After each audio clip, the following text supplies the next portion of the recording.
Bonjour et bienvenue dans cette nouvelle émission de Jeux Actu, votre rendez-vous entièrement consacré aux jeux vidéo. Alors j'imagine que comme nous, vous avez hâte de retrouver les beaux jours qui normalement sont prévus pour la fin du mois. Mais en attendant, le jeu vidéo, lui, n'en finit pas de nous déverser ses jeux par centaines. Ainsi, cette semaine encore, vous allez avoir le droit à un programme bien complet, croyez-moi.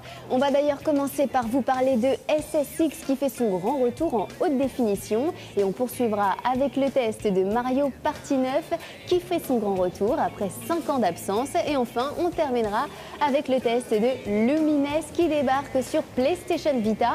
Un beau programme qui vous attend donc, mais vous le savez, avant cela, c'est l'heure des news fraîches de la semaine avec Zap Actu. C'est parti.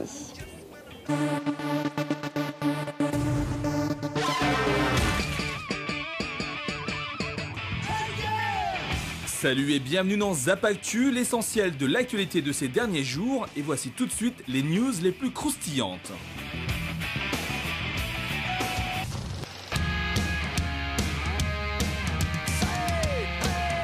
Disparue de la circulation depuis près de 10 ans, la licence SimCity s'apprête à faire son grand retour. Electronic Arts vient en effet de confirmer le développement d'un 5e épisode, baptisé sobrement SimCity. Il s'agit en réalité d'un reboot, ce qui permettra à la série de repartir sur de nouvelles bases. Le jeu est prévu pour 2013 sur PC, et voici les premières images du jeu.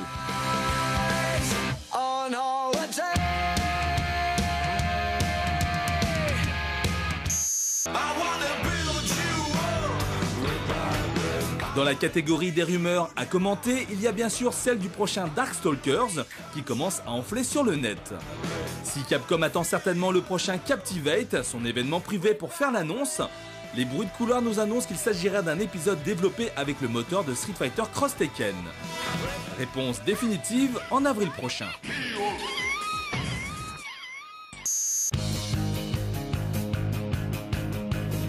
Cette semaine fut aussi l'occasion d'apprendre le départ de Peter Molyneux de son propre studio Lionhead, mais aussi de Microsoft.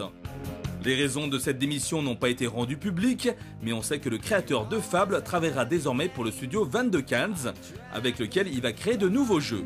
Affaire à suivre bien sûr.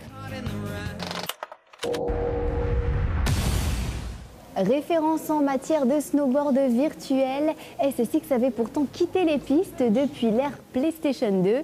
Eh bien, vous allez voir qu'avec ce reboot, non seulement vous pourrez retrouver de vieilles sensations pas désagréables, mais également quelques nouveautés sympathiques. Regardez.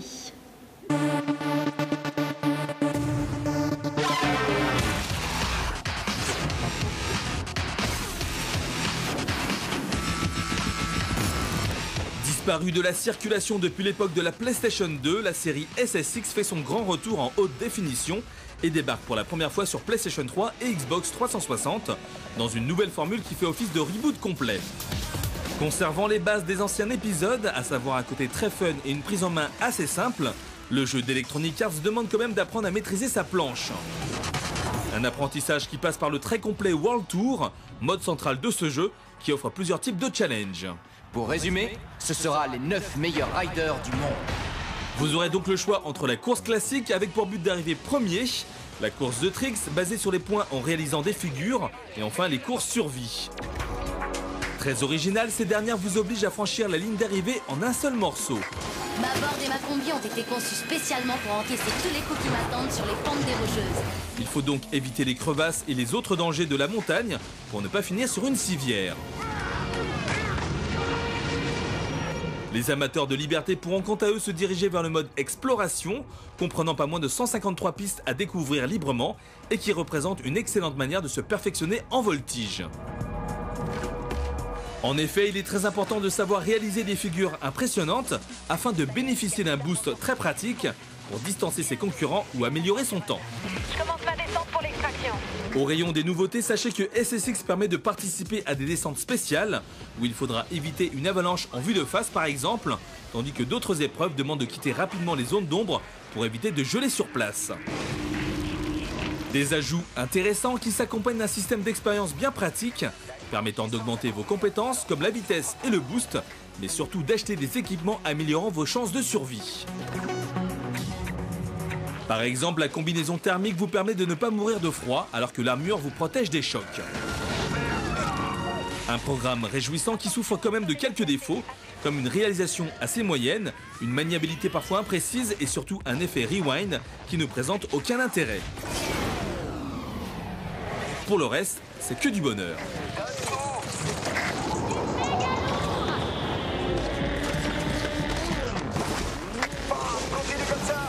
La note Jeux Actu, 16 sur 20.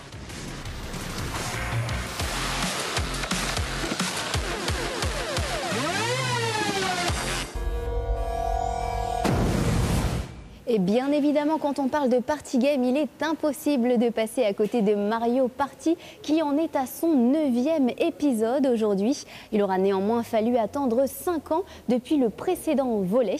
Et celui-ci sort sur Wii et nous propose comme d'habitude son lot de mini-jeux inédits. Alors si les néophytes trouveront certainement de quoi s'amuser, eh bien les fans de la série seront peut-être moins enthousiastes. Je vous laisse regarder.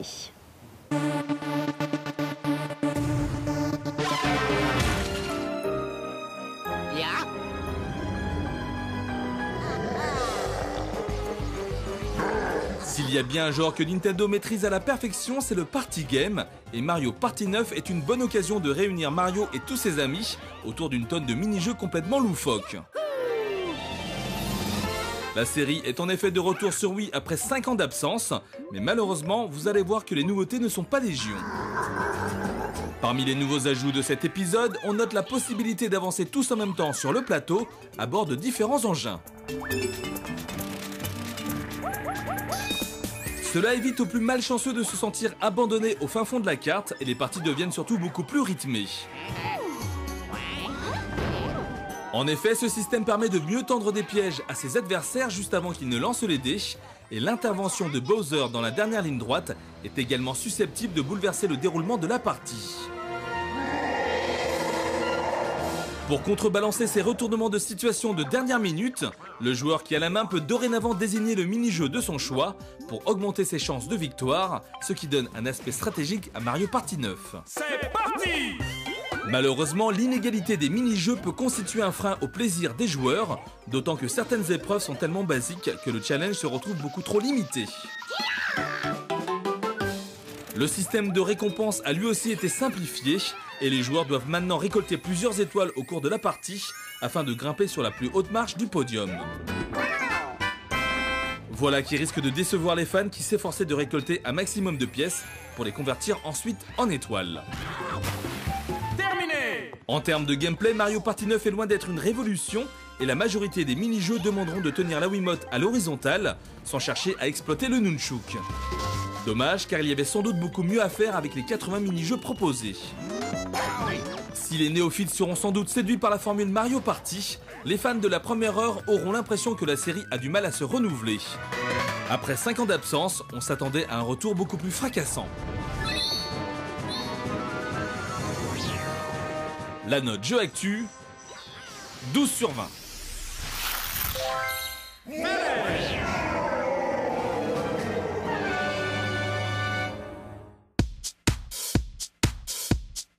Et parmi les jeux les plus originaux à sortir sur PlayStation Vita, eh bien, il y a Lumines Electronic Symphony, un puzzle games façon Tetris qui donne la part belle à la musique qui, vous allez le voir, a un rôle bien précis dans le gameplay. Une expérience que seul le studio Q Entertainment pouvait nous proposer. Regardez plutôt.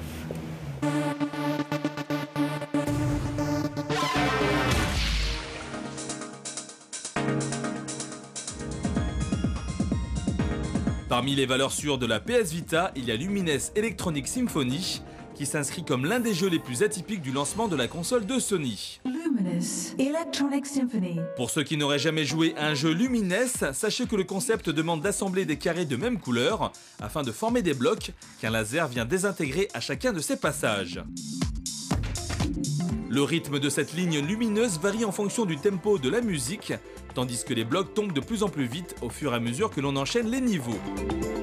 Si l'impact de la musique sur le gameplay est difficile à saisir sur le papier, on comprend assez vite qu'un balayage rapide du laser permet de se sortir de situations compliquées, alors qu'une musique beaucoup plus lente favorise souvent une mort à petit feu.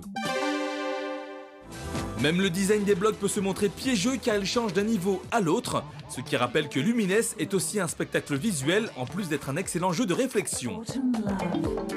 Il devient alors facile de perdre le fil lorsque le regard est attiré par un détail, mais il est possible de céder des avatars qui offrent l'occasion d'accéder à des capacités spéciales salvatrices.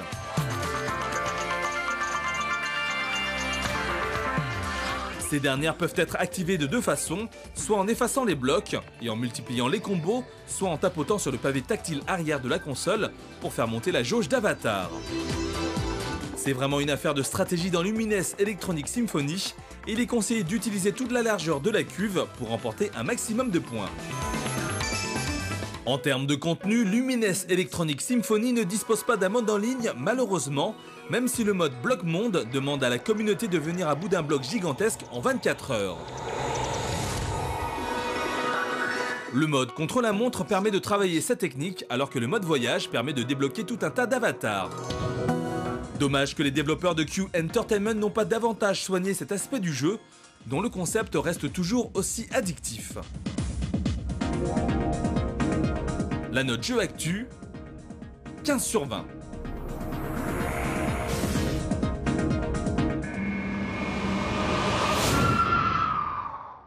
Et bien voilà, c'est déjà la fin de cette émission Jeux Actu. J'espère que vous avez passé un agréable moment en notre compagnie. Bien entendu, j'aurai l'immense plaisir de vous retrouver dès la semaine prochaine avec un nouveau programme, toujours 100% jeux vidéo. Je compte donc sur vous. Et puis n'oubliez pas que si vous souhaitez obtenir toutes les dernières news en matière de jeux vidéo, eh bien je vous donne rendez-vous sur notre site www.jeuxactu.com. À la semaine prochaine.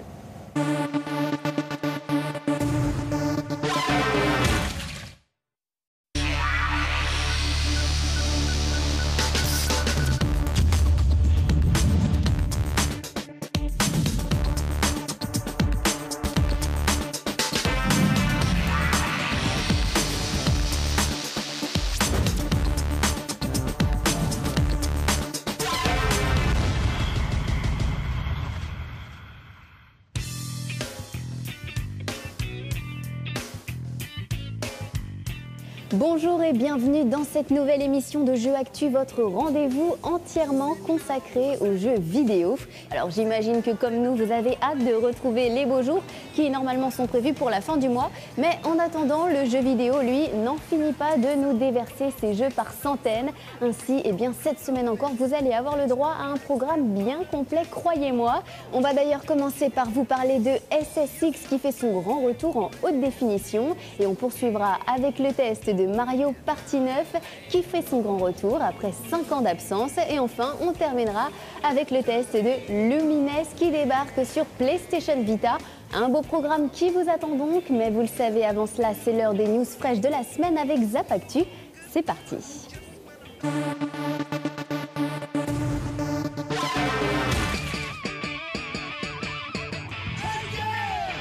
Salut et bienvenue dans Zap Actu, l'essentiel de l'actualité de ces derniers jours. Et voici tout de suite les news les plus croustillantes.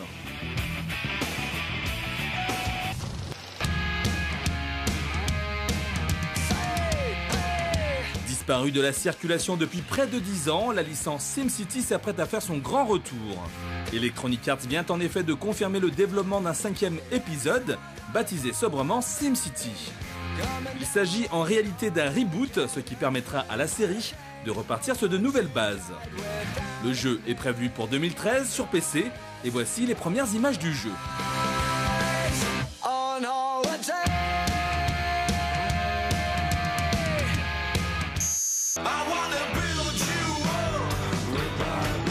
Dans la catégorie des rumeurs à commenter, il y a bien sûr celle du prochain Darkstalkers qui commence à enfler sur le net. Si Capcom attend certainement le prochain Captivate, son événement privé pour faire l'annonce, les bruits de couloir nous annoncent qu'il s'agirait d'un épisode développé avec le moteur de Street Fighter Cross Tekken. Réponse définitive en avril prochain.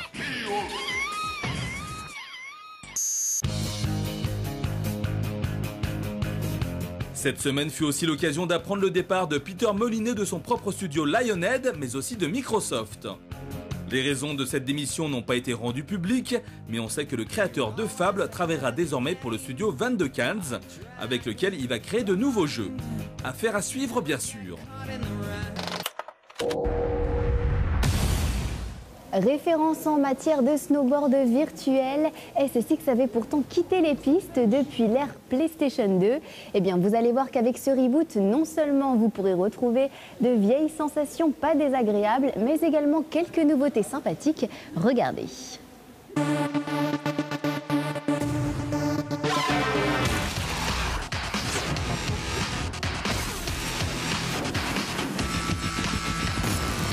Disparue de la circulation depuis l'époque de la PlayStation 2, la série SSX fait son grand retour en haute définition et débarque pour la première fois sur PlayStation 3 et Xbox 360 dans une nouvelle formule qui fait office de reboot complet.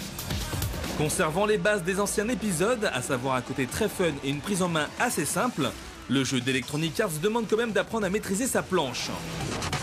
Un apprentissage qui passe par le très complet World Tour, mode central de ce jeu, qui offre plusieurs types de challenges. Pour résumer, ce sera les 9 meilleurs riders du monde. Vous aurez donc le choix entre la course classique avec pour but d'arriver premier, la course de tricks basée sur les points en réalisant des figures, et enfin les courses survie. Très original, ces dernières vous obligent à franchir la ligne d'arrivée en un seul morceau. Ma board et ma combi ont été conçus spécialement pour encaisser tous les coups qui m'attendent sur les pentes des rocheuses. Il faut donc éviter les crevasses et les autres dangers de la montagne pour ne pas finir sur une civière. Les amateurs de liberté pourront quant à eux se diriger vers le mode exploration, comprenant pas moins de 153 pistes à découvrir librement et qui représente une excellente manière de se perfectionner en voltige. En effet, il est très important de savoir réaliser des figures impressionnantes afin de bénéficier d'un boost très pratique pour distancer ses concurrents ou améliorer son temps. Je commence ma descente pour l'extraction. Au rayon des nouveautés, sachez que SSX permet de participer à des descentes spéciales où il faudra éviter une avalanche en vue de face par exemple, tandis que d'autres épreuves demandent de quitter rapidement les zones d'ombre pour éviter de geler sur place. Des ajouts intéressants qui s'accompagnent d'un système d'expérience bien pratique, permettant d'augmenter vos compétences comme la vitesse et le boost, mais surtout d'acheter des équipements améliorant vos chances de survie. Par exemple, la combinaison thermique vous permet de ne pas mourir de froid alors que l'armure vous protège des chocs. Un programme réjouissant qui souffre quand même de quelques défauts, comme une réalisation assez moyenne, une maniabilité parfois imprécise et surtout un effet rewind qui ne présente aucun intérêt. Pour le reste, c'est que du bonheur.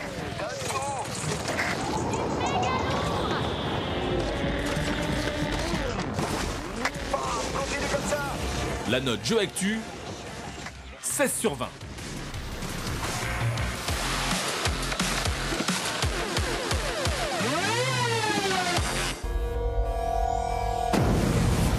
Et bien évidemment, quand on parle de party game, il est impossible de passer à côté de Mario Party qui en est à son 9e épisode aujourd'hui. Il aura néanmoins fallu attendre 5 ans depuis le précédent volet.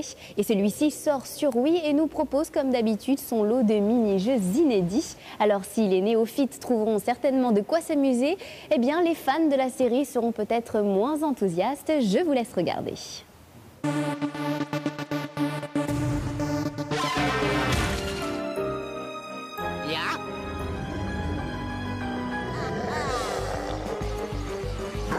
S'il y a bien un genre que Nintendo maîtrise à la perfection, c'est le party game. Et Mario Party 9 est une bonne occasion de réunir Mario et tous ses amis autour d'une tonne de mini-jeux complètement loufoques. La série est en effet de retour sur Wii après 5 ans d'absence, mais malheureusement, vous allez voir que les nouveautés ne sont pas légion. Parmi les nouveaux ajouts de cet épisode, on note la possibilité d'avancer tous en même temps sur le plateau à bord de différents engins. Cela évite aux plus malchanceux de se sentir abandonnés au fin fond de la carte et les parties deviennent surtout beaucoup plus rythmées. En effet, ce système permet de mieux tendre des pièges à ses adversaires juste avant qu'ils ne lancent les dés et l'intervention de Bowser dans la dernière ligne droite est également susceptible de bouleverser le déroulement de la partie. Pour contrebalancer ces retournements de situation de dernière minute, le joueur qui a la main peut dorénavant désigner le mini-jeu de son choix pour augmenter ses chances de victoire, ce qui donne un aspect stratégique à Mario Party 9. C'est parti! Malheureusement, l'inégalité des mini-jeux peut constituer un frein au plaisir des joueurs, d'autant que certaines épreuves sont tellement basiques que le challenge se retrouve beaucoup trop limité. Le système de récompense a lui aussi été simplifié et les joueurs doivent maintenant récolter plusieurs étoiles au cours de la partie afin de grimper sur la plus haute marche du podium. Voilà qui risque de décevoir les fans qui s'efforçaient de récolter un maximum de pièces pour les convertir ensuite en étoiles. Terminé! En termes de gameplay, Mario Party 9 est loin d'être une révolution et la majorité des mini-jeux demanderont de tenir la Wiimote à l'horizontale sans chercher à exploiter le nunchuk.